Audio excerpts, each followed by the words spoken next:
గురుకులాల్లో వరుస food poison ఘటనల పట్ల మాజీ మంత్రి హరీష్ రావు ఆగ్రహం వ్యక్తం చేశారు. మహబూబాబాద్ జిల్లా దామరవంచ గిరిజన గురుకులంలో ఫుడ్ పాయిజన్ జరగడం, విద్యార్థులు ఆసుపత్రి పాలు కావడం ఈ ప్రభుత్వ నిర్లక్ష్యానికి పరాకాష్ట అని ఆయన పేర్కొన్నారు.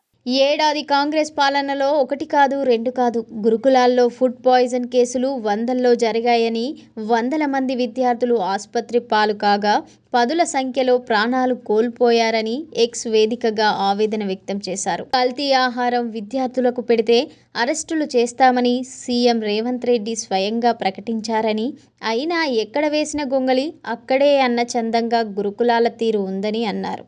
సీఎం రేవంత్ రెడ్డి మాటలు కోటలు దాటితే ఆచరణ గడప దాటదు అనేందుకు గురుకులాల దీనస్థితే నిదర్శనమని వ్యాఖ్యానించారు. ఆసుపత్రి పాలైన విద్యార్థులకు మెరుగైన వైద్యం అందించాలని, ఫుడ్ పాయిజన్ కేసులు జరగకుండా కఠిన చర్యలు తీసుకోవాలని హరీష్ రావు ప్రభుత్వాన్ని డిమాండ్ చేశారు.